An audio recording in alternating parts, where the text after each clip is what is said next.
Est-ce que vous avez une idée et vous pouvez vous aussi vous poser la question peut-être chez vous, du nombre de loups qu'il y a sur le territoire français? Plusieurs milliers. Alors c'est 1 millier en fait. Ah ouais. Un millier. Environ 1000 loups qui sont répertoriés. Alors c'est un sujet environnemental, politique, agricole. Ça fait des années et des années qu'on s'interroge là-dessus. D'ailleurs Michel Barnier récemment a dit qu'on pourrait peut-être hausser la capacité de prélèvement de loups. Ça veut dire en fait en tuer davantage. On va aller dans le Jura tout de suite avec Camille Lepape, Théo Collet, Pascal Athéménou pour voir comment les éleveurs s'adaptent à la présence des loups. Nous sommes dans le massif jurassien. Depuis cette année, les attaques de loups s'y multiplient, notamment sur de futures vaches laitières. C'est grâce à leur lait qu'est fabriqué le fromage de la région, le comté. Une situation qui crée beaucoup de tensions. Certains loups sont abattus, d'autres méthodes existent ou sont encore à l'étude, comme vous allez le voir dans ce reportage réalisé avec Théo Collet. La semaine dernière, cet éleveur a perdu 2 génisses, autrement dit 2 futures vaches laitières. Elles ont été victimes d'attaques de loups.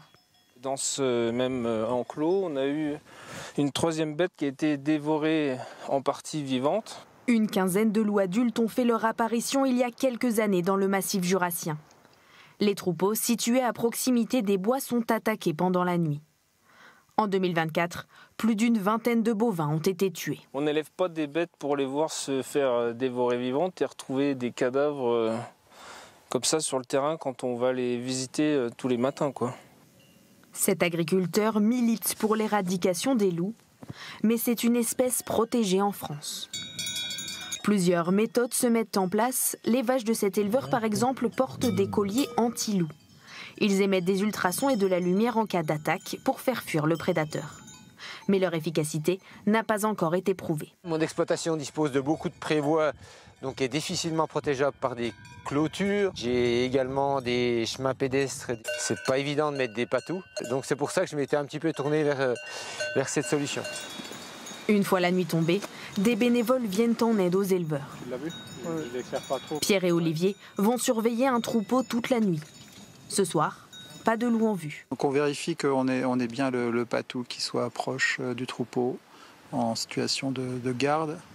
Et on regarde où est le troupeau, s'il est bien compact, s'il n'est pas parti dans tous les coins. Et en effet, on peut voir si on voit un prédateur. Ils font partie d'une association de protection des animaux. Leur objectif, favoriser une cohabitation entre l'éleveur et le loup, sans faire disparaître le prédateur. Ça serait facile, hein. Mais il ne faut pas tomber dans la facilité. On en a eu toujours, il y a eu une éradication, mais vous voyez, il est revenu quand même. Donc il y en aura. Et donc il faut trouver des solutions pour que tout le monde cohabite ensemble. Pour les éleveurs, les attaques de loups représentent un danger pour la production de comté. Beaucoup demandent l'abaissement du niveau de protection du prédateur.